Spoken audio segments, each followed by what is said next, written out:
एक गरीब लड़की जिसका नाम है मैरी, वो खाना बना रही थी और एक चूहा आकर मैरी का खाना चुराने की कोशिश करता है, लेकिन मैरी उसे खाना चुराते देख लेती है तो चूहा डर से छिपने लगता है। मैरी गरीब घर से तो थी, लेकिन उसका दिल काफी बड़ा था आप लोगों की तरह, और उस चूहे को थोड़ा सा टुकड़ा दे देती है और तभी एक खूबसूरत तेज की रोशनी होती है और वो रोशनी मैरी से कहती है बहुत जल्दी तुम्हारे घर में एक बुद्धिमान बच्चा जन्म लेगा जो आने वाले समय में यहाँ का राजा बनेगा, जिसका नाम होगा मिसाया, और तुम्हें उसकी हर हालत में रक्षा करनी होगी। मैरी समझ जाती है कि ये रोशनी ईश्वर ने भेजी होगी और रोशनी उड़ते हुए आसमान में जाती है और एक तारे में बदल जाती है और वो तारा बाकी तारों से तेज चमकता है और मैरी ने जिस चूहे को खाना दिया था वो सारी बात सुन लेता है और जाकर बाकी जानवरों को इस रोशनी के बारे में बताता है। वो सभी जानवर पहली बार उस तेज चमकते तारे को देखकर हैरान होते हैं और उस चमकते तारे को एक गधा देखता है जिसका नाम है बो, जो अपने पिता के साथ बहुत मेहनत का काम करता था। वो अपने पिता से कहता है ये चमकता तारा मेरा किस्मत चमकाएगा, क्योंकि बो का एक ही सपना रहा है शाही सवारी का हिस्सा बनने का। लेकिन उसके पिता कहते हैं तुम्हें इतना बड़ा सपना नहीं देखना चाहिए और अपने काम पर ध्यान दो। और तभी एक पक्षी आता है जिसका नाम है देव। वो अपने गधे दोस्त बो को बताता है कि आज शाही सवारी निकलेगी। इतना सुनते ही वह अपने पिता को कहता है कि उस सितारे ने मेरे किस्मत को बदलने की शुरुआत कर दी है, जो एक न एक दिन शाही सवारी का हिस्सा जरूर बनेगा।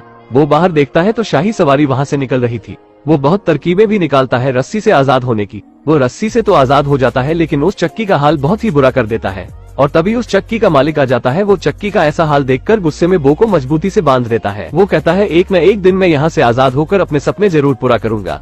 6 महीने गुजर जाते हैं। अपने बच्चे का ये हाल देखकर बो के पिता कहते हैं तुम्हें यहाँ से निकलकर अपने सपने को जरूर पूरा करना चाहिए। वो एक योजना बनाते हैं बो को वहाँ से भगाने की। बो के पिता घायल होने का नाटक करते हैं और बो जंजीरों से आजाद हो चुका था और तभी उस चक्की का मालिक आ जाता है और बो के पिता कहते हैं भागो। वो किसी भी तरह वहाँ से तो निकल जाता है, लेकिन एक रस्सी उसके पैर में फंस जाती है जिससे उसके पैर में थोड़ी चोट आ जाती है। वो उसी हाल में आगे बढ़ता है और उसे मेरी दिखाई देती है जो हमने फिल्म की शुरुआत में देखा था। वो अपने पति जोसेफ के साथ रहती थी। वो मेरी के घर में आकर टेबल के नीचे छिपा रहता है। मेरी टेबल के नीचे देखती है तो उसे बो दिखाई देता है। वो देखती है कि गधे के पैर में चोट लगी है और अपने रुपट्टे और एक लकड़ी की मदद से उसके पैर में बांध देती है। मेरी का ये अच्छा व्यवहार देखकर गधा सुरक्षित महसूस करता है, लेकिन जोसेफ गधे को घर में देखता है तो धक्का देकर निकालने की कोशिश करता है। मेरी उससे कहती है कि हम दोनों के अलावा इस घर में कोई नहीं, क्यों ना हम इसे रख लें। जोसेफ मेरी की बात मान लेता है और रात में मेरी जोसेफ को उस सितारे की पूरी बात बता देती है।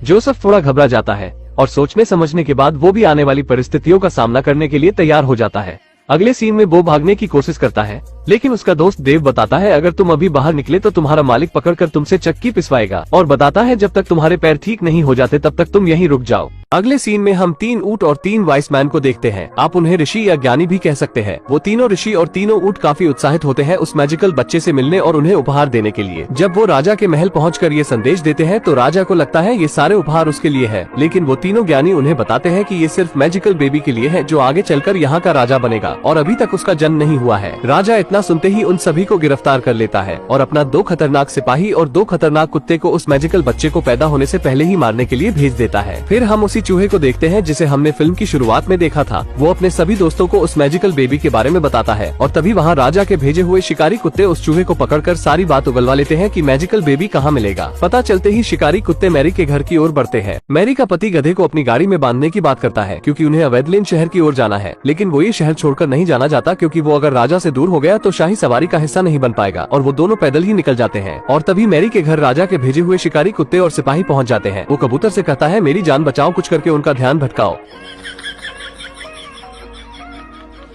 वो बो से मैरी के बारे में पूछते हैं, लेकिन वो उन्हें कुछ नहीं बताता। फिर वो बो के पैर पर बंधे दुपट्टे को देखते हैं तो उसका सुगंध लेकर शहर की ओर बढ़ते हैं और वो ये सब देखकर घबरा जाता है और मैरी को बचाने के लिए निकल जाता है, लेकिन ये उन कुत्तों की चाल होती है और उस गधे का पीछा करते हैं मैरी तक पहुँचने के लिए कि देव बो को बताता है एक शॉर्टकट रास्ते के बारे में, लेकिन वो काफी खतरनाक रास्ता होता है। और वहीं पर बो को एक भेड़ मिलती है जिसका नाम है रूट। वो सारी कहानी रूट को बता देता है। रूट बो को बताती है कि वो भी आने वाले मैजिकल बेबी का बेसब्री से इंतजार कर रही है और बो के साथ वो भी मेरी को बचाने निकल जाती है। और हम इधर देखते हैं कि तीनों ऊंट राजा के महल में जाकर वो सारी बात सुन लेते हैं कि उस बच्चे तक कैसे पहुंचकर उसे मारना है।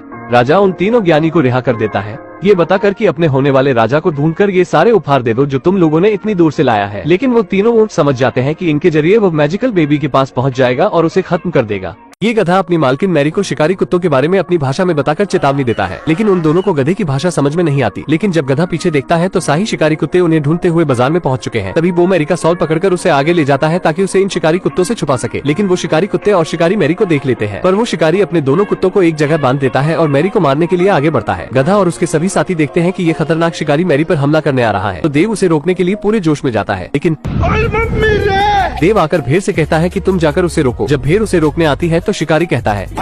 गधा देखता है कि राजा का सिपाही हथियार लेकर मैरी की तरफ बढ़ रहा है। वो जल्दी से जोसेफ के गाड़ी के नीचे लगाए गए पत्थर को हटा देता है, जिससे उसकी गाड़ी तेजी से ढलान की ओर जाकर दूसरी गाड़ी से टकराती है और बहुत हंगामा होता है, जिससे बाजार तहस नहस हो जाता है। सिपाही जैसे ही मैरी को मारने के लिए जाता है तभी एक दुकान उसके ऊपर गिरती है और वो कुएं में जा गिरता है। वो ये देखकर बहुत खुश होता है कि मुसीबत टल गई, लेकिन उन्हें बाजार से निकाल दिया जाता है। मैरी का पति जोसेफ इस बात से बहुत गुस्सा होता है कि हमें बेवजह बाजार से निकाल दिया गया इस गधे की वजह से। वो ये सब सुनकर बहुत बुरा महसूस करता है और वो अपने दोस्त देव को लेकर उनसे दूर चला जाता है।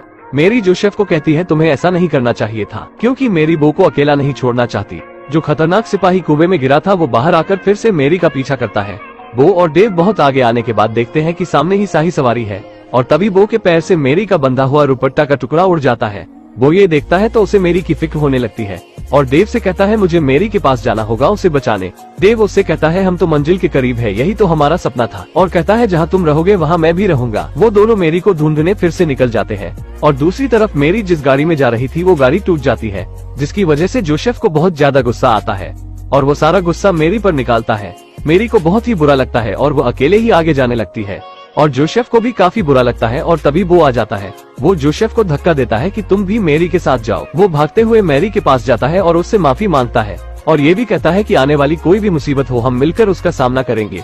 उसके बाद मैरी बो पर बैठकर सभी आगे बढ़ते हैं और मैरी को मारने के लिए सिपाही भी। जोसेफ मैरी से कहता है कि हमें यही कहीं रुकना चाहिए ताकि तुम आराम कर सको, लेकिन बो का मालिक उसे देखते ही पकड़ लेता है। उसके दोस्त उसे बचाने की कोशिश करते हैं लेकिन असफल रहते हैं और हम दूसरी तरफ देखते हैं वो तीनों ज्ञानी बच्चे को ढूंढने के लिए उसी शहर में आ चुके थे और बो का पुराना मालिक उसे घसीटते हुए अपने फार्म में लाता है और बांध कर चला जाता है। बो उस चमकते तारे को देखता है और कहता है मुझे मैरी को बचाना होगा, नहीं तो मैजिकल बेबी इस दुनिया में कभी नहीं आ पाएगा। ये बात वहाँ के जानवर सुनते हैं तो बो को बताते हैं इस तेज चमकते सितारे की रोशनी पिछले 9 महीने से इस मैनगर के ऊपर पड़ रही है और हमारी नींद उड़ी हुई है। बो समझ जाता है कि मैजिकल बेबी का जन्म यहीं होगा और उन्हें शाही सिपाही और शिकारियों के बारे में बताता है। वहाँ के जानवर बो को वहाँ से निकालने में मदद करते हैं। बो जैसे ही बाहर आता है तो उसके दोनों दोस्त मिलते हैं। बो को बताते हैं कि वो खतरनाक सिपाही यहाँ तक पहुँच चुके हैं। वो दोनों कहते हैं हमें किसी की मदद लेनी होगी। देव और शीप किसी की मदद लेने के लिए निकल जाते हैं। देव को ज्ञानी के तीनों ऊंट मिलते हैं और शीप अपने प्रजातियों से मदद मांगती है लेकिन कोई उसकी नहीं सुनता और तभी वही रोशनी होती है और उन्हें बताती है कि उस बच्चे को किसी भी हाल में बचाना होगा। सभी उसकी मदद करने के लिए निकल जाते हैं और हम दूसरी तरफ देखते हैं कि मैरी और जोसेफ को अब तक कोई कमरा खाली नहीं मिला है। मैरी दर्द से नीचे बैठ जाती है और बो भी वहीं पहुंच जाता है। सिपाही भी उनके पीछे उसी शहर में उन्हें ढूंढ रहा था। बो उन्हें खींचने लगता है और मैरी उसके ऊपर बैठ जाती है। बो उन्हें वहीं ले जाता है जहां सितारे की रोशनी पड़ती है। वहां के सभी जानवर उस जगह को साफ करते हैं मैरी के लिए। वो बाहर निकलकर देखता है तो उसे शिकारी कुत्ते और सिपाही दिखाई देता है।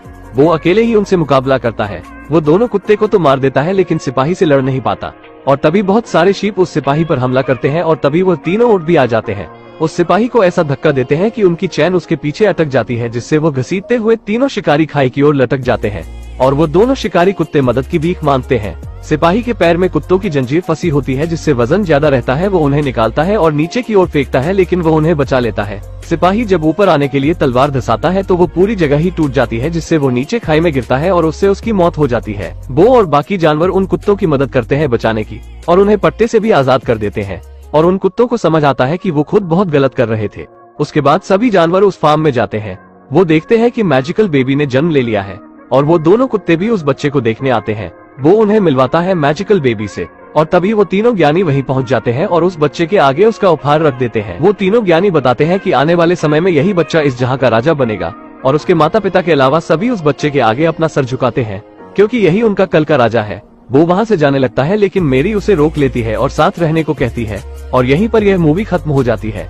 इस मूवी से हमें यही सीख मिलती है कि सपने से बड़ी चीज किस्मत होती है। सपने हम देखते हैं लेकिन वहाँ तक किस्मत हमें ले जाती है, क्योंकि किस्मत भगवान के बनाए गए रास्ते होते हैं। अगर आपको ये वीडियो अच्छी लगी हो तो लाइक करना मत भूलना, क्योंकि अगले संडे आपको इससे अच्छी वीडियो मिल सकती है। तो उसके लिए सब्सक्राइब कीजिए और नोटिफिकेशन ऑल पर कर लीजिए ताकि हर आने वाली वीडियो आपको पता चले।